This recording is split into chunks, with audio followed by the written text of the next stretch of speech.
Right, so I'm going to introduce you both. So today on the Tim Marner podcast show, we've got Alex and Lisa from the Sober Experiment. Now, how nice was it when I said it like that? It was very nice, and yeah, we like that now, don't we, Alex? Yeah, we had a complete meltdown when we left your office. And No, you did. We did have a proper, well, I did. Because I am so set in my, we couldn't be more opposite, me and Lisa, and I'm so set in my ways. Honest to God, if the weather changes, I lose my shit. So I was like, oh my God, what does it mean, Alex and Lisa? And she's going, it's our names, you did. Good, that, innit? Honestly, it did take a lot of thinking about, but I think we've kind of done it right now. Yeah, we got it now. Yeah, you propositioned it right, because everybody says that. They don't say this is Sober Experiment. They say Alex and Lisa from Sober Experiment. So if that's what people are saying, that's what you need to become. Definitely. Yeah. I think we were scared of what we realised afterwards is we like the word sober, and we know that it scares other people. And that is something that we work so hard on, isn't it, Alex? Is kind of reducing the stigma around the word sober, because we didn't want to lose that.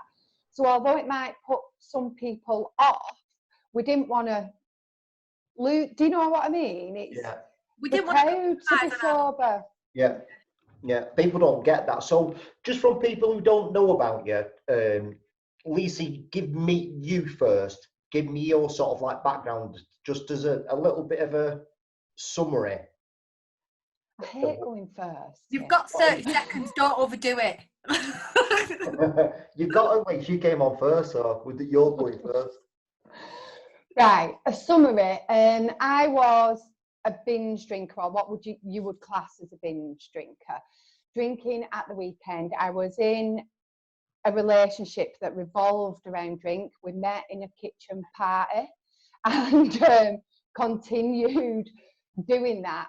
So everything revolved around drink. Our weekends did, and it got to the point where the weekends were really starting to miff me off a little bit. It was the same thing every weekend. We'd sit around the kitchen table with friends, we'd drink bottle after bottle after bottle, putting the world to right. And what I didn't realise at that time is that my husband was drinking a hell of a lot more than I realised.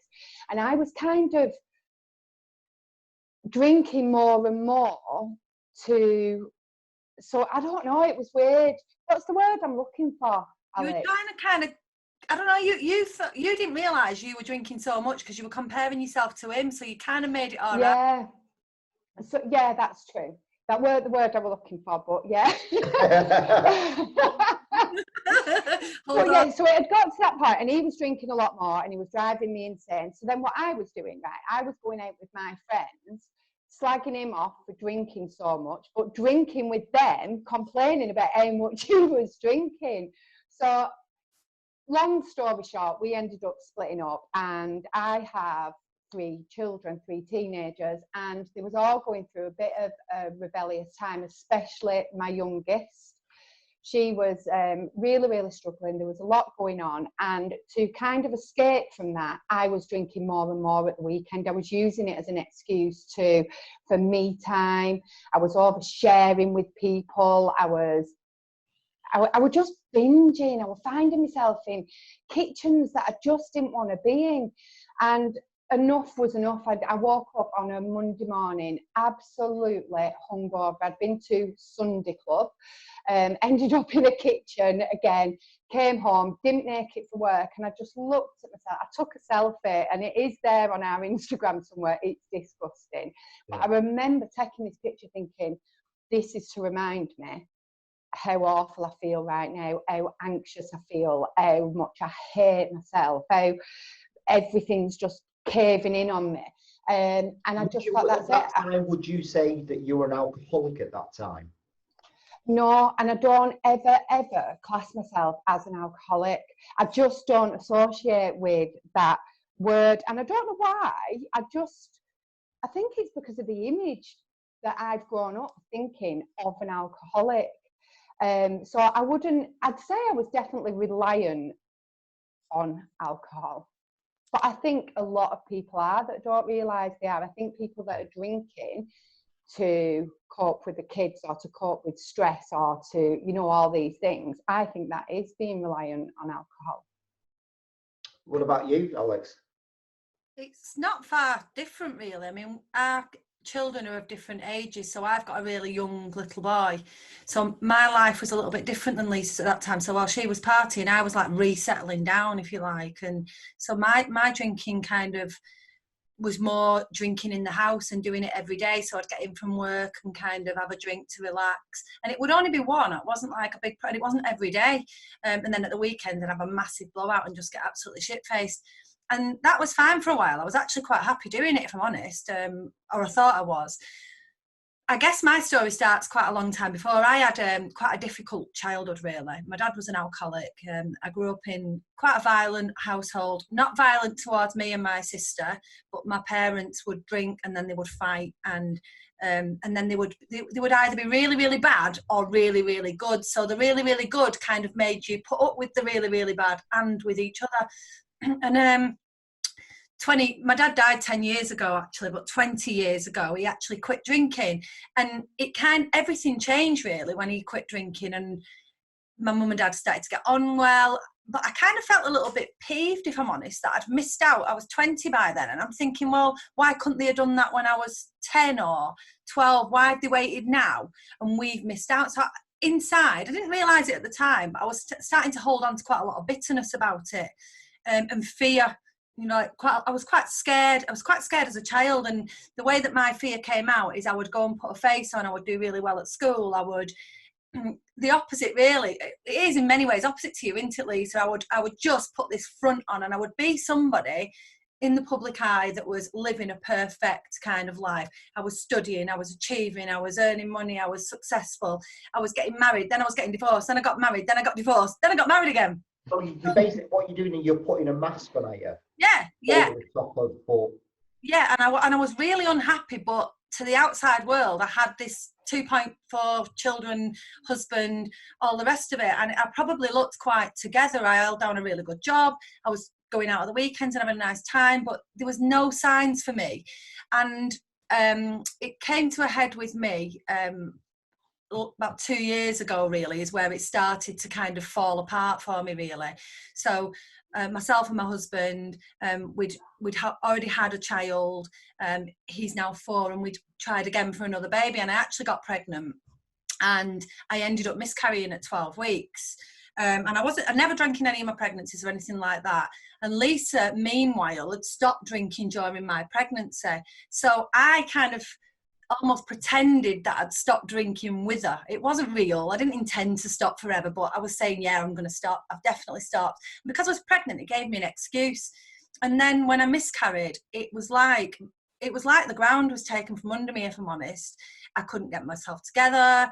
I was suffering from really bad anxiety. I went off work sick for far too long. I just couldn't get anything together. I started to question why I was here, question my life. I wanted to disappear. I wasn't suicidal, but I just wished I didn't exist. And it was just, I couldn't ground myself.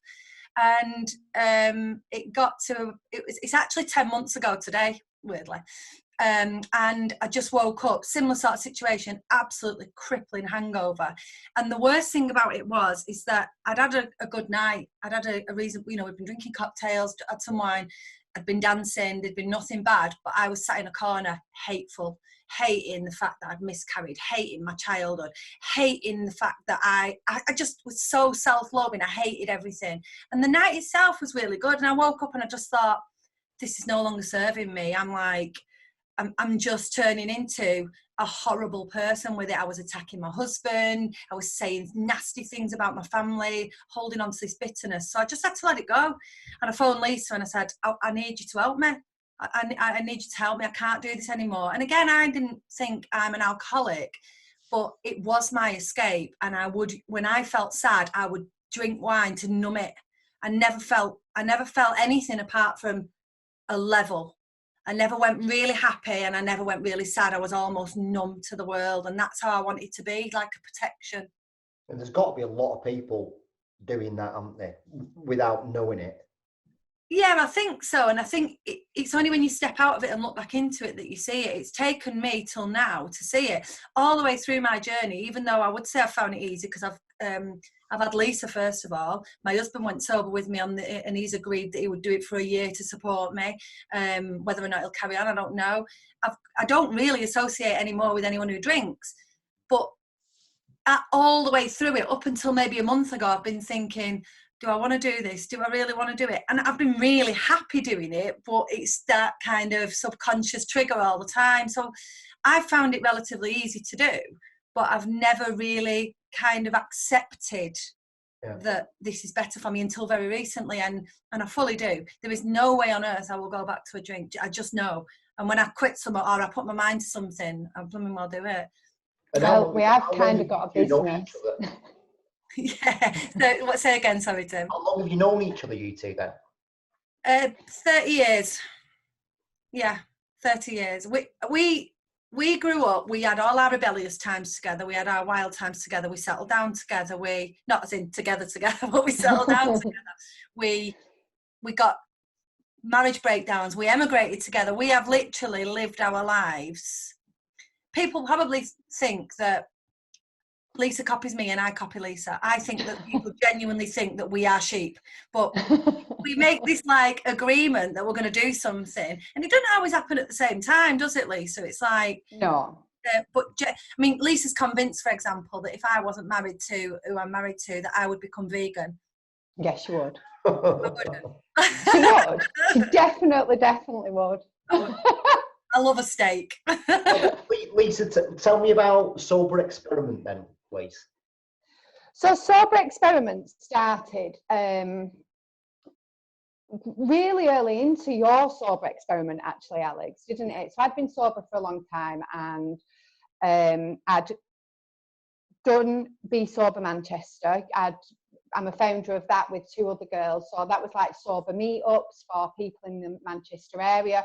But I just thought there should be something more. And after a conversation with Alex and realising that we started as an experiment, we never said that this was going to be forever. We just wanted to see what life was like without alcohol, see what a wedding was like, see what a funeral was like, see what a birthday was like, a celebration. So it kind of started from there. But our main purpose really is, and what we're really passionate about, is going into the workplaces, isn't it? Yeah. So what we do is we go to the workplaces, we do a presentation, we tell our story, and we encourage, who's that? We encourage people to take on a 30-day experiment where we help with the mindset. I don't know, I've just done that. Why have you just I'm so sorry, I just tried to ring Kate and it's just added me Why to don't you apologise, Alex and Lisa? I'm so sorry. In the flow. Kay's here as well. Why is everybody in the podcast? Hi. Hi! What's going on? I've got loads of people on the screen. Why? I'm sorry. Why? Kay, we just need to leave. I've just tried to ring Kay. I don't know if this is happening. We're in the middle of whoever you are. the professional podcast. Hi, Kay. Hi. You could leave the meeting. Bye, guys. Hi, guys. Do I leave it, Tim? Yeah, just leave.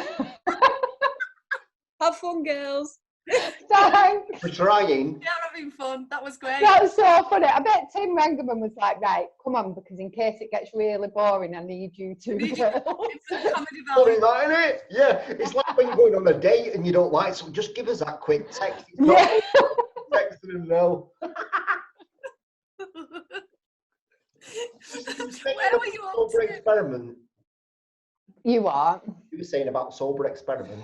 Yeah, so we go into the workplaces, we encourage the employees to take on our Sober Experiment for 30 days. And in that 30 days, they get daily inspirational emails off Alex and myself, either or, each day. And it's all about changing the mindset around drinking. So it's not like taking on Dry January or Sober October where you all get blitzed at the end of it. We really try and help people realise that they may be using drink for the wrong reasons. And a big one is workplace stress and the amount of people that are self-medicating, really. They're going home, they're drinking, and they're not realising that that actually adds to their anxiety or stress. So that's kind of where we are at the moment with it. And what sort of things have you been doing, Alex, then? What firms have you been going in? Right, so at the moment we went into a market research company in Manchester. That was really good, actually. That was our first one, and we really enjoyed that. Then we went into a recovery centre and Turning Point, isn't it? Yeah, that was really, really good as well. We really enjoyed that. So different, because obviously in Turning Point, these people have got to a situation where they feel they have to stop drinking. Some of them, some have chosen to, but some feel they have to. So working on the mindset, we got some absolutely brilliant feedback from that, because they'd not had anything quite like us before. They said that they thought it was really uplifting that we were laughing at addiction and we were making light of it, and they felt that it was lacking in blame and judgment, because what a lot of the kind of sober support groups do is say that you're powerless over alcohol, and alcohol's the problem, and you're the problem, and some people are addicted and some people aren't addicted. But what we do is we say the opposite. We say, actually, look, you have loads of power over alcohol because it's an addictive substance, and if you treat it as an addictive substance and you change your mindset, you can actually overcome that addiction. And it might never fully go away, but you will learn strategies to deal with it that are positive. We've also, unfortunately, then at that point we had quite a lot in the diary, and then the virus outbreak occurred, so there's a few on hold. So prettylittlething.com have got us booked in for May. Whether that'll go ahead, I don't know.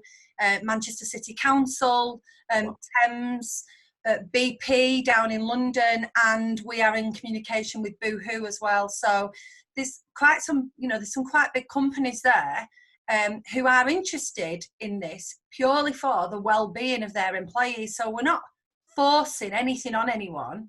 We're just looking at this from a different perspective and saying, you know what, look at your well-being. We're all into drinking, green juice and running miles and lifting weights and meditation and yoga and Pilates and everything else.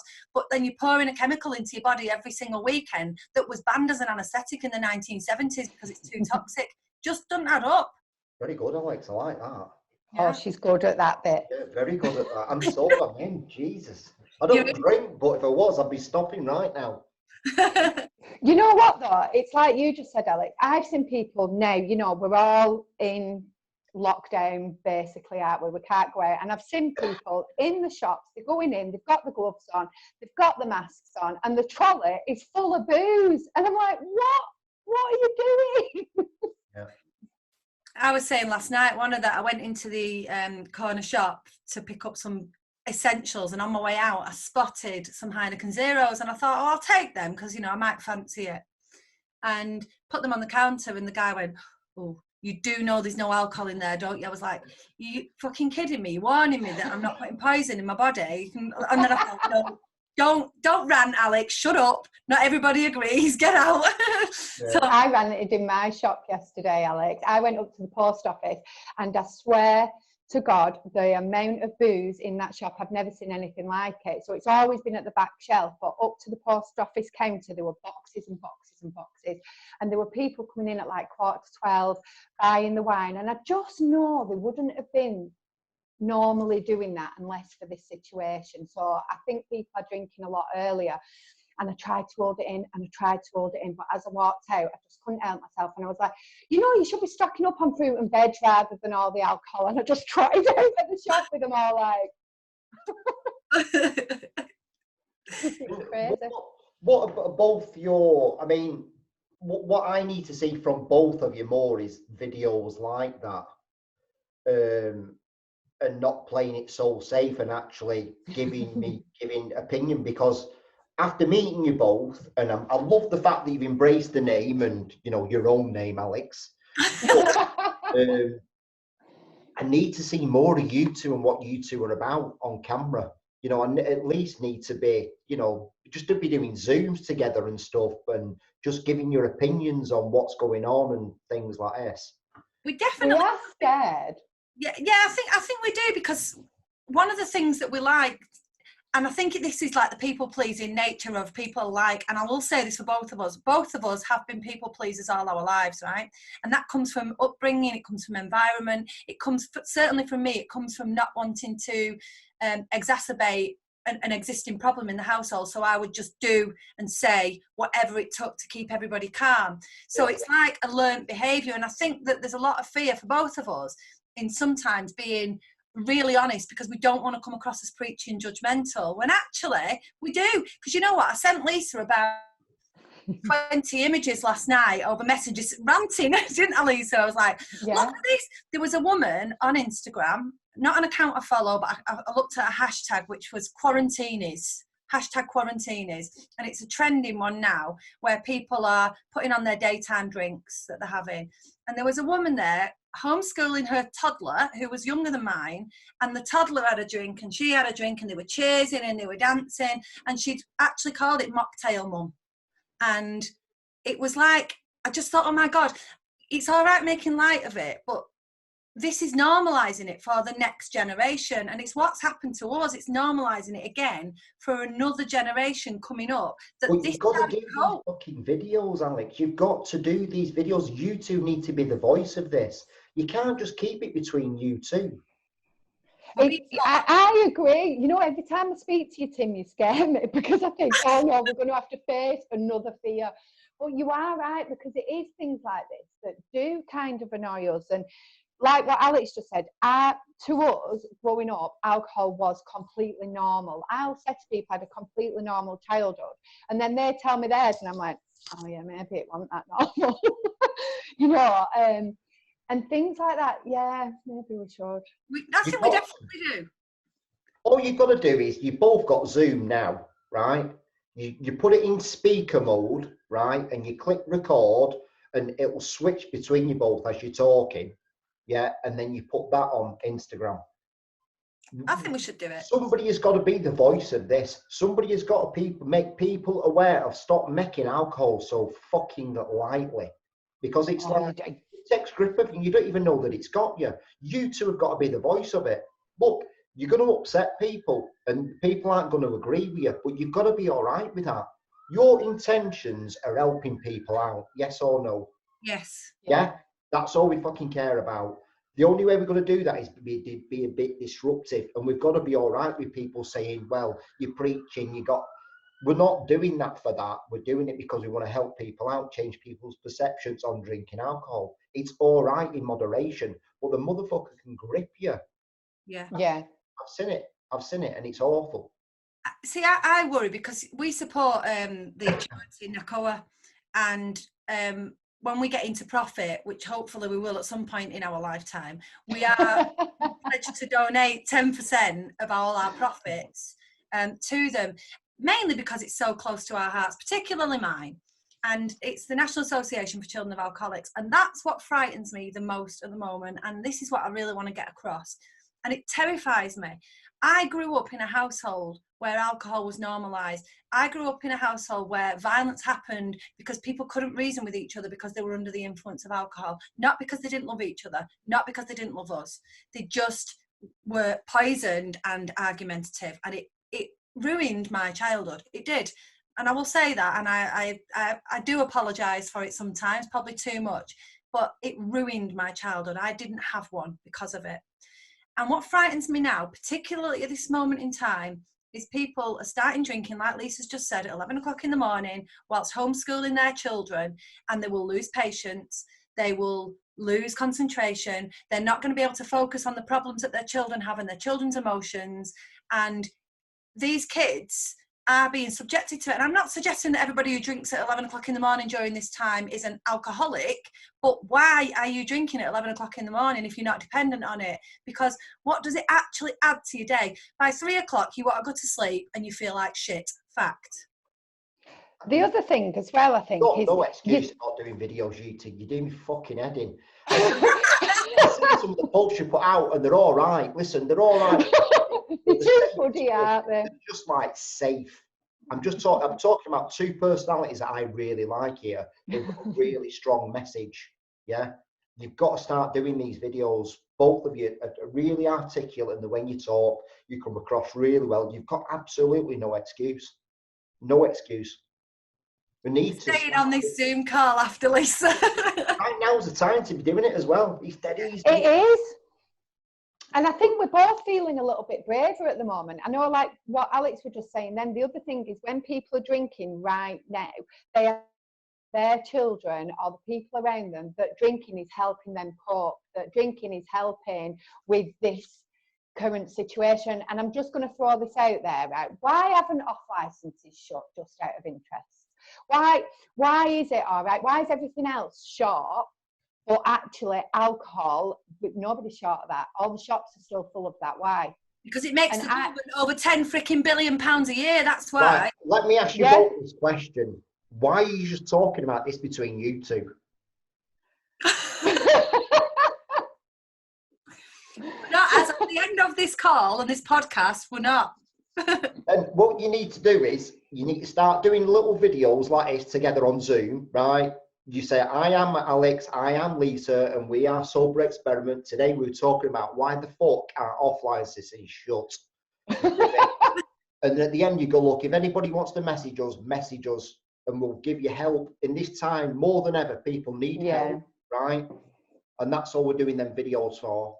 And you just message us right now if you need help. I've got butterflies in my belly. I'm just telling you something you both already know. And it is scary, right? Because who are you really both? You know, I've got any qualifications. I've got no, you get a bit of imposter syndrome and you're like, who am I? What have I got to take?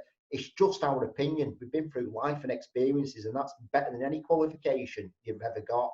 You've got to both be really proud of what you've accomplished and start doing these fucking videos. I'm giving you the permission to do them. I like getting your permission, Tim. You are right, though.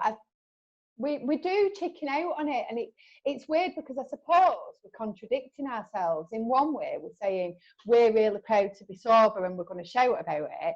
But we're only going to shout about the things that you're comfortable with. We're not actually, I suppose, we do need to make people feel a little bit uncomfortable, because that is what gets you thinking. I would have never have stopped if I hadn't have felt uncomfortable, if I hadn't have maybe Googled, am I drinking too much? So maybe we do need to get people a little bit. I'm fidgeting now. You're both scared of getting called out. That's your problem. Yeah, it is. Talking about. And it's in honesty, and I am quite an honest person, and I will say it as it is. And sometimes I can see Lisa now, even though you don't recognise that face, she's thinking, shit, what's she going to say? I know that face, right? She's right to know what I'm going to say. But particularly for me, and I know Lisa as well, we both have a fear of failure. We don't want this to go wrong. We want to people please, don't we, Lisa, by the sounds of it?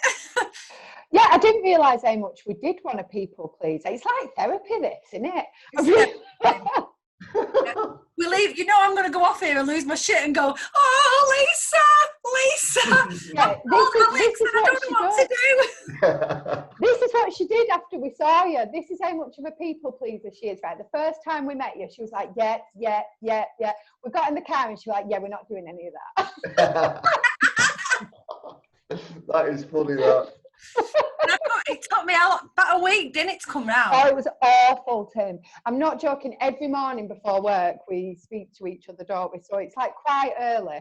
And she was driving me mad. We probably nearly fell out a couple of times. And we never, ever fall out. And I was just like, it's your name. It's my name. What can't you see? Well, it just comes back to that again of the imposter syndrome. Who am I to put my name to this? I see it a lot, but it's, all you got to do is think about, and this is how I make most of my decisions, right? What is my intention with this video that I'm doing, right?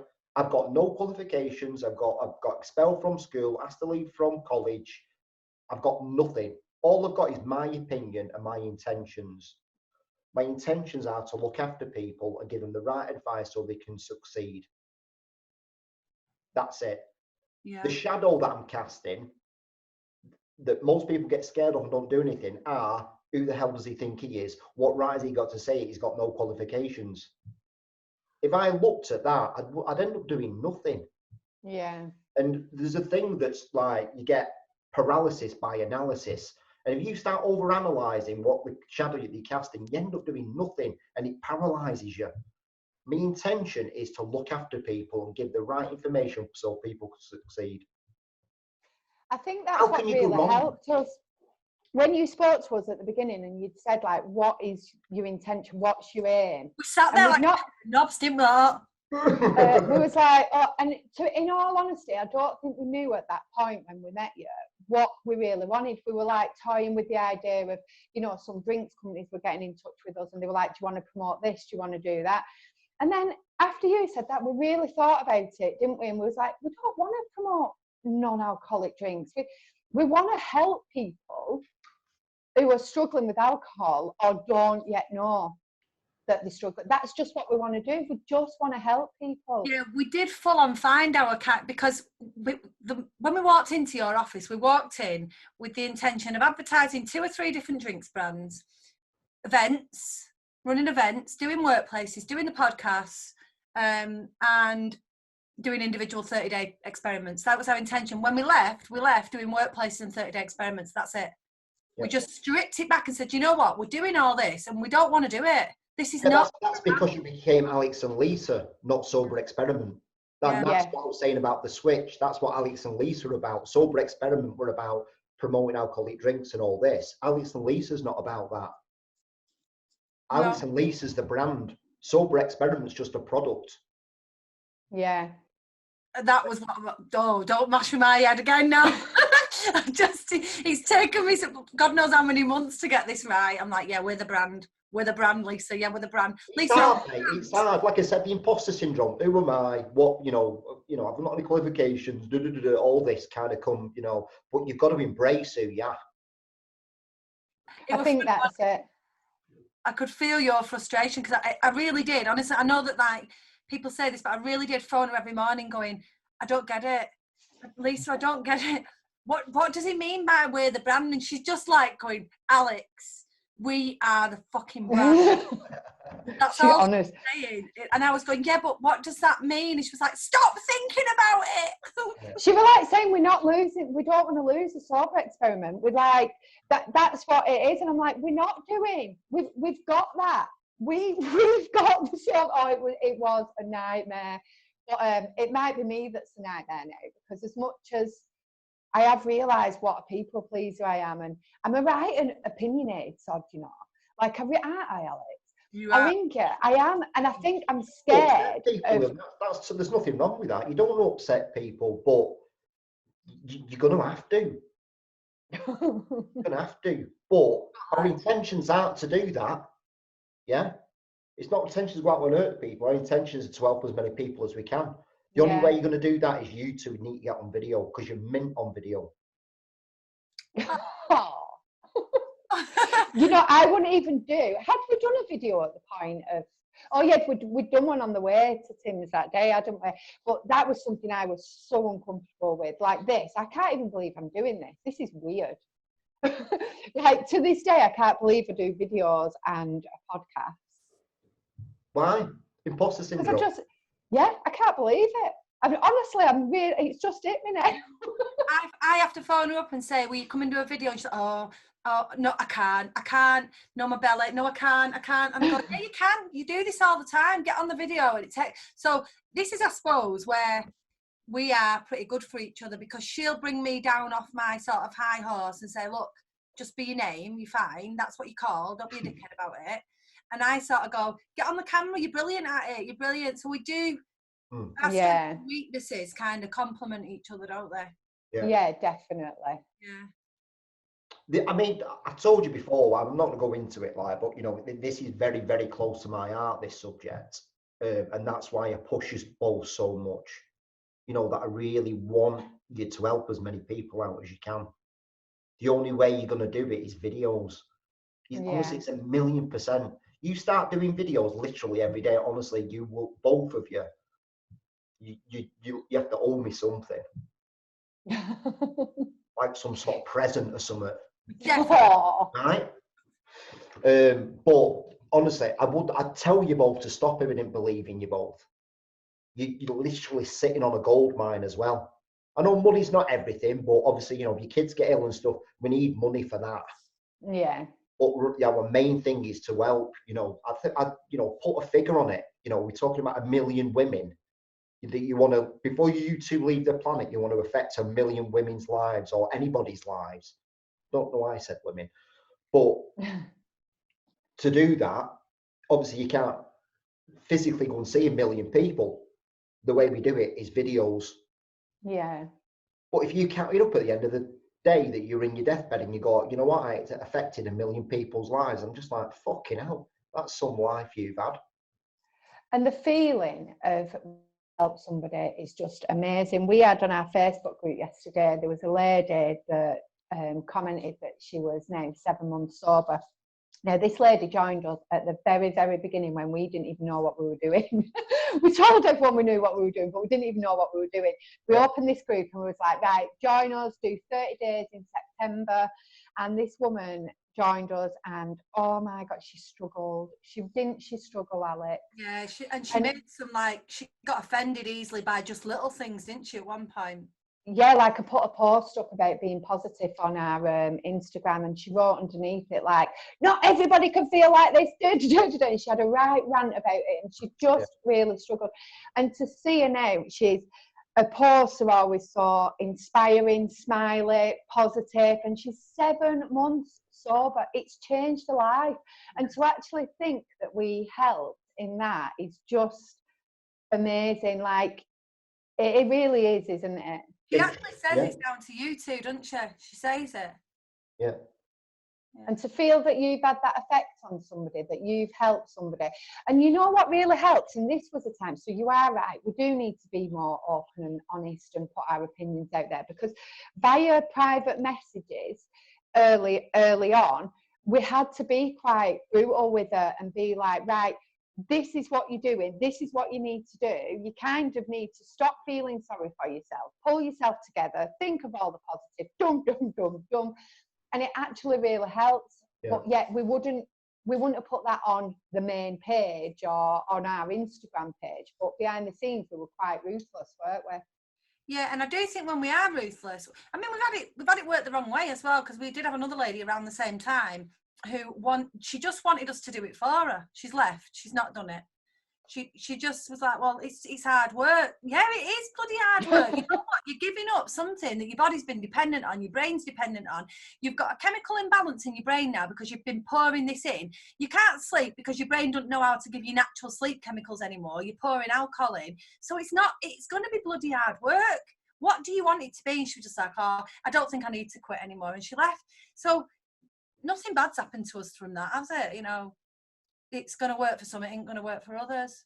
What you could do is go onto your Instagram and have a look at your direct messages, and what you'll find is you'll get most of your content from there. You know, because as you talk, you think, oh, we can actually do a video about that, because that's actually what people want to know. Yeah. So, you know, instead of trying to bat your heads about what should we talk about, have a look through your Instagram feed and have a feed through your DMs and pick out sections that people are talking about and go, right, Lisa, let's do a video today on this subject. Yeah, definitely. Yeah, we've sent DMs, asking you for it. I do think a little rant every now and again will be good. Yeah. Oh, we need one now and again, especially now we're all locked in.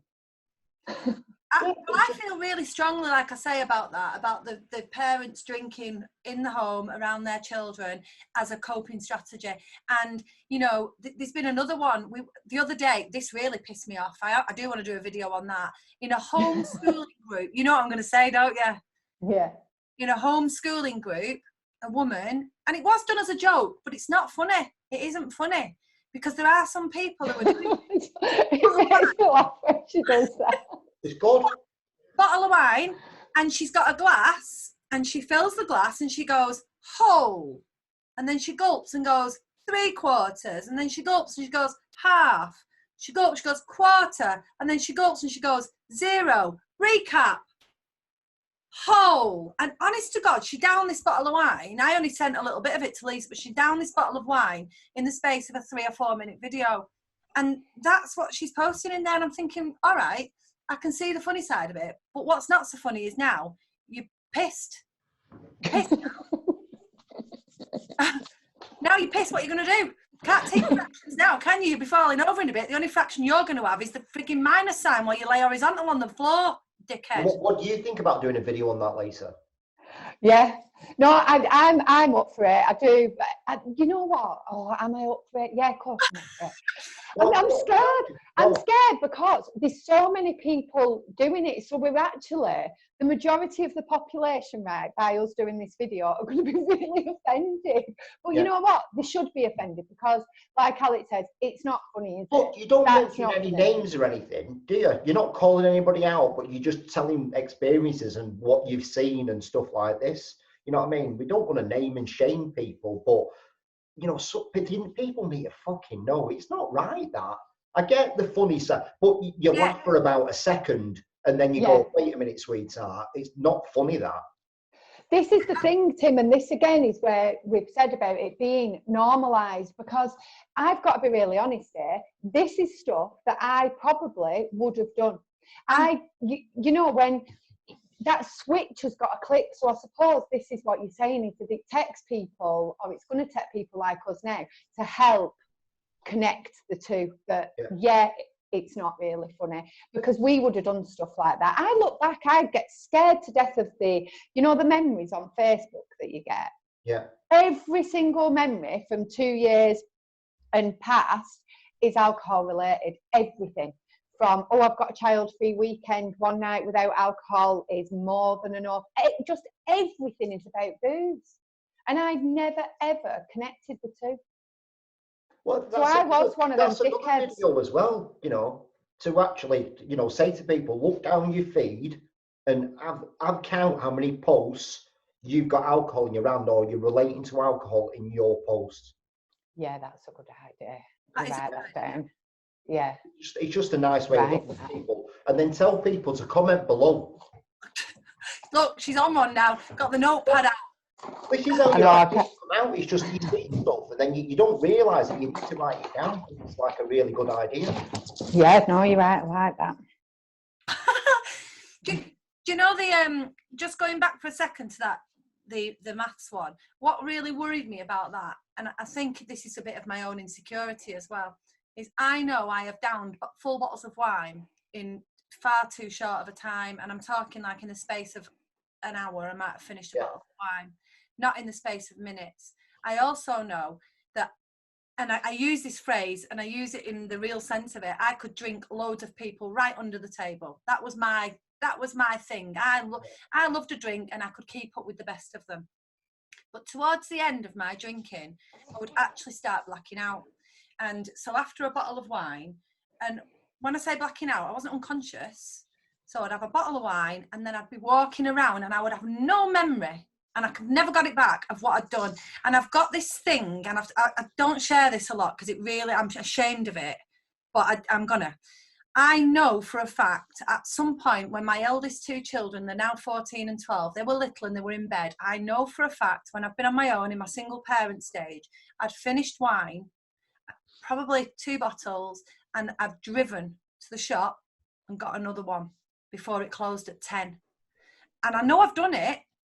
And the only reason I know I've done it is because I've got a vision of myself pulling onto the drive.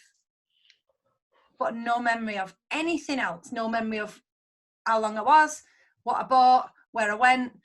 The bottles I'd have even stashed back in the brown bin afterwards, and there'd have been that many in there, I wouldn't have known which one was from which weekend. And now I'm just thinking, oh my God, imagine if there'd have been a fire while I was out, or if somebody had have broken in. I wasn't capable of knowing what I was doing, so I certainly wasn't capable of looking after my children. And these people are doing this in the day now, while these children are locked in with them. It isn't safe. That's what frightens me the most, and I really feel very strongly about that because I've done it. You need to blackout. Both of you need to share these stories. I don't know if you come up with something like Sober Saturdays, where you actually tell horror stories from you both. Oh my God. But stuff like that, and I know it's really scary, but people relate to stories, mate. That there is, yeah, it's shocking. It is, but you know it's shocking, and you're vulnerable enough to tell that story.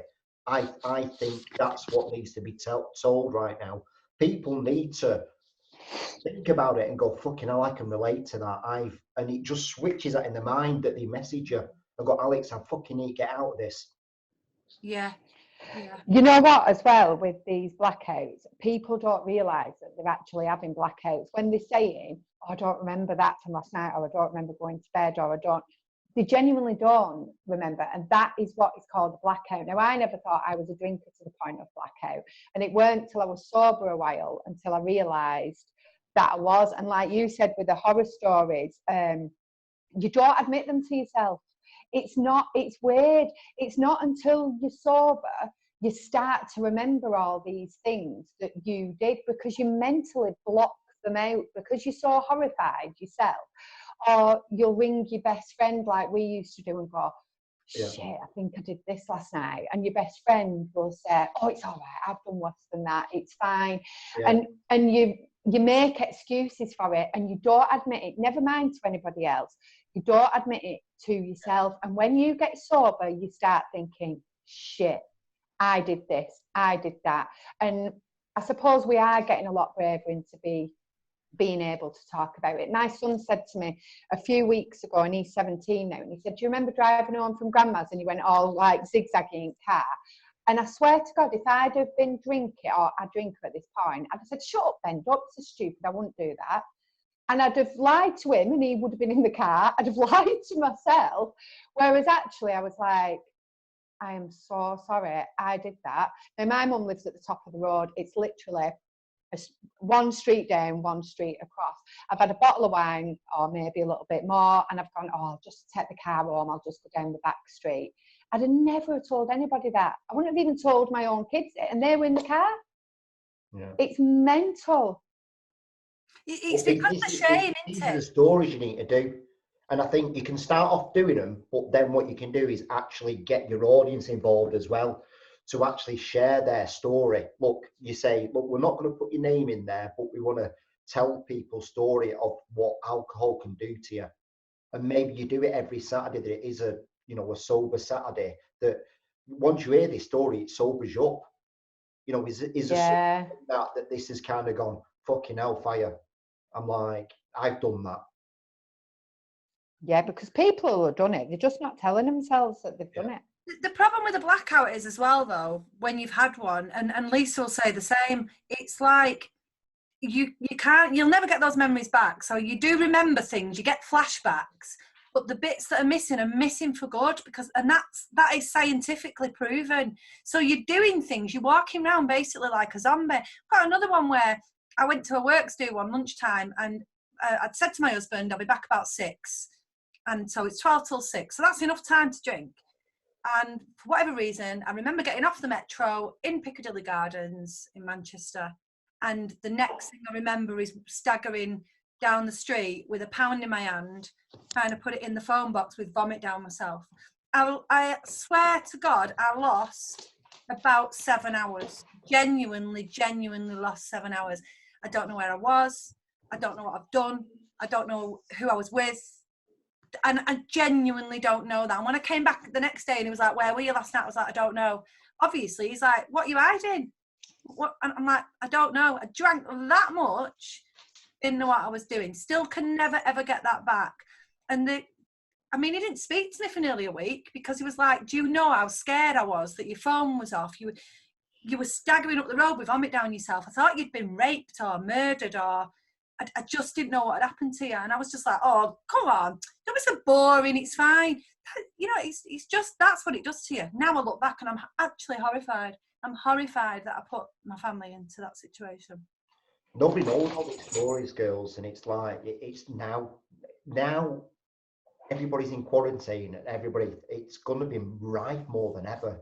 You've got to get your message out there. You get your message out there, and people, once you come out of this, you'll be booked up, I promise you, right, left, right, and centre. right? You'll be able to quit your jobs and do this full time. You've got 2 months now, Yeah. right? To just absolutely just smash the arse off it. It's a perfect opportunity, really, isn't it? It's perfect. Everybody yeah. else is looking at it like this. And I get it. It's horrible for small businesses and stuff, but you've got to come away from it and look at it like that. How can we all come out together, working together? How can we come out on top? This is used to perfect time to do this, and you will come out on top at the end of it. Oh, you'll be so sick of our videos. You'll be unfollowing us soon. How could I get sick of it though? You're both encapsulating the way you tell stories, the way you come across. You won't get, if you put 3 videos on again, Dave, I promise you, there's no way that I get bored. And if people do get bored on it, then they just unfollow you. Yeah, that's true. The people that unfollow you, you get more people following you because of you like what you're both about, because you're honest, you're true, you're authentic, you're everything. You've just got such a strong message to say to people, and there's that many people who relate with this. Right, we're doing it. Well, you've got a promise then. Don't mourn at unfollows. She will get like some follows on Instagram, and we're dead chuffed, and like 2 people will unfollow, and she'll ring me. Why do you think them 2 people have unfollowed us? What do you think? And I'm like, Alex, how do you know people are unfollowing you? Because I'm an absolute anal ass. I like, look. Yeah, she's a freaking nightmare. And I'm like, Alex, look, concentrate on the people that do. It's like 2 people. What does it matter? Well, you've got a promise then that when we come off, if I'm promising that, right, that's like a character transplant. You've got a promise, you're not going to go, oh, I don't know if I can do this. You've got to do it. No, I've got better than that, I reckon. I think, like, I'll just say, just send it. Just do it. And then I don't watch it, and then I watch it later. And you know what we do? It's so funny. When I watch Alex's videos and she watches mine, it's like we don't see each other every day. And I'm watching her and I'm like this. And she still makes me laugh, and I've done video with her. It's like ridiculous. That's what a brand's all about. People don't get it. That's a brand that you 2 are talking about. That is the most raw thing that you've both got. It's like not everybody can have that. No. Your husband says it, doesn't he? It's like, why are you looking at her like that? You did the video with her. I like that. Like I'm in love. I'm like, oh. In fact, my husband says to me, do you love her? And I'm like, yeah, I think I do. It's right, isn't it? You won't be doing this otherwise. But I look at you like that. You need each other though, don't you, to do it? You need each other to do everything, you know. Yeah. And I think that, just taking it back to what we do, that is what keeps us, or part of what keeps us both sober, because we do hold each other accountable. When I have really shit days, I'll phone Lisa up and I'll say, I'm struggling today, and she'll pull me out of it, and vice versa. I think we've only had one time where we both were having a shit week together, and it was really hard because we didn't have anyone to turn to, and we quickly had a word with ourselves and said, that can never happen again. We can never both be down at the same time, because we do massively influence each other. We always have done, and it would only take one of us to fall off and the other one would. So we can never let that happen. We can never let that happen. And that's good, because we do hold each other accountable, and we make sure that we're both responsible and accountable for what we're doing. It's good, but what you've also got to remind you both selves that it's not about you 2. Yeah. No. Yeah. Right? So it takes it that next step further, that the videos that you're doing aren't for you.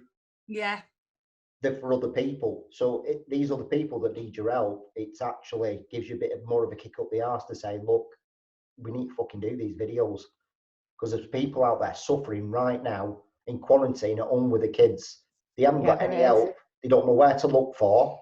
Some of them haven't got courage to type in, am I drinking too much, into Google? They haven't got it, but they're on social media right now scrolling through. Yeah, they are. And they're so frightened of the word alcoholic. Nobody wants to be an alcoholic. Nobody wants to be labelled as an alcoholic. But they do. I don't know. I mean, I haven't got a clue, but I know what dependency does on alcohol. With alcohol, I've seen it firsthand, and it's horrible. And some of these people don't deserve it. It's not their fault. Yeah. It really isn't, Is it? and that's the thing. It really isn't, you know. And when you say you're powerless over alcohol, it's not true. You do have control. It's not easy. It does take willpower at the beginning, but it also, if you don't have to just survive like on a white knuckle ride. And you can change the way you feel about alcohol when you see that it is a poison. That's all it is. You might as well be sticking bleach in your throat. It's as simple as that. So we've not got any excuses, have we? No. Do it. Let's do it. Yeah. I feel like Yeah. I've pep talk me on this Thursday morning. I know. Can we do this every Thursday? To be honest, I wanted to sort of like do a bit of a double whammy. It was a podcast, but it was also to kind of tell you both that, you know, you're not doing enough. Oh. It was just a virtual bollocking. I haven't got time for you both, your insecurities and stuff. You ain't got time for that shit. Do you know what I mean? We have actually virtual bollocking. I do like it though. Yeah. No, you know what? You've really fired me up. As The only way we're going to do this is we do it together. You know, and I tell the lads at Wise Up, I tell everyone that's in my circle, I just say, look, we need to do this together. And if it's just, you need to talk to me for an hour or whatever it is, because I'm looking at yous like this. Everybody else is looking at the business like this. Yeah. You know, I'm just coming in and saying, look, this is, and you both going, fucking hell, right, yeah. Yeah, I think we're ready. We've come along since we first met you and spoke to you. Yeah, and massively. I think that we are ready. You're right. It's right now that we're ready for this talk. And if you'd have said this to us a few months ago, first of all, I'd have ran out crying. And and Lisa would have just been like, all right, I'd have ran out and gone and got myself a bottle of wine. No, you wouldn't. I wouldn't.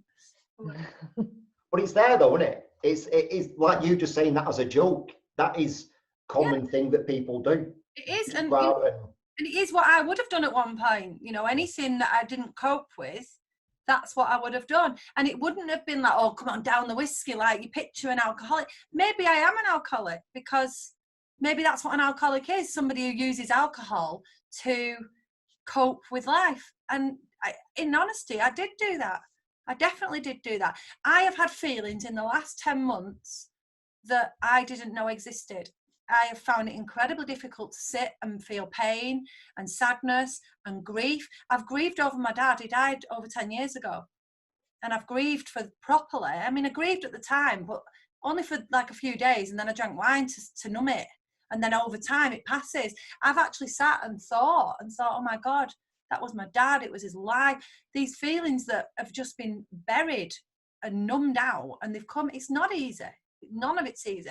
But I've also had incredible joy, like laughter, like I had when I was a child. And I found myself singing all over the house and dancing around, and it comes back because you're not a bloody zombie walking around anymore under the, alcohol lie. The benefits are too amazing not to share. Like Alex says, it can be difficult, but the joys of it and how amazing, not just how we feel, how our families feel when they spend time with us, how we feel when we spend time with family and friends, and the patience we have, that feeling inside where you just think, you know what it is? It's where you actually like yourself. Where you think you can look at yourself and think, I'm doing all right. I'm a good person. I'm a good parent. It doesn't make you perfect, and it doesn't make all the bad shit disappear. But what it does do is it gives you the tools to be able to deal with all the shit that's thrown at you, where you can look at yourself afterwards and go, you know what? I'm doing all right. Oh, that's fucking good, that. That is good. Fucking hell. I swear to God, you don't do videos, both. I don't know, I'm gonna get you, but 2 meter rules right out the window. I'm just gonna attack you both. Fuck's sake. Right. So I'm gonna end it there, right? Where can people find you both? Okay, so our website. we've got our website, www.soberexperiment.co.uk. We're on Facebook and Instagram at Sober Experiment and Twitter at Experiment Sober. What's the reason for Experiment Sober on Twitter? We couldn't get at Sober Experiment, I don't know. Doesn't matter. It's just a name. Just a name. It just happened that way, yeah. We just couldn't get at Sober Experiment. Some other buggers got it. Oh yeah, can we just put this out there? Actually, we're going to have to. I'm going to have to say it. We're a bit missed, right? Oh God, it's my turn. Sorry. there's another The Sober Experiment, right? So when you look for the podcasts, there's us and then another one. And just recently in a magazine, they were asking for people to name their favourite female-led podcasts. Yeah. So we got all our members, didn't we, to vote for us. And we were like, go and vote for us on here, go and vote for us on there. Anyway, it came out the other day and they've put the other Sober Experiment on it instead of us. And we are wounded. So they've just made sure it's actually Alex and Lisa, The Sober Experiment. Thanks to Tim. Yeah, thanks, Tim. Just keep doing videos, dude. Honestly, I promise you both. Honestly, with all my heart, what you're doing is amazing. I need to see more. You're not doing enough, man. Yeah. We're on it. I kind of want to keep not doing enough, so you keep coming on and bollocking us to do You're not doing enough in my eyes. So just keep doing stuff, and I'll keep saying it. Right? Thank you. Yeah, thanks, Tim. Goodbye, dudes. Bye-bye. See you later. Bye.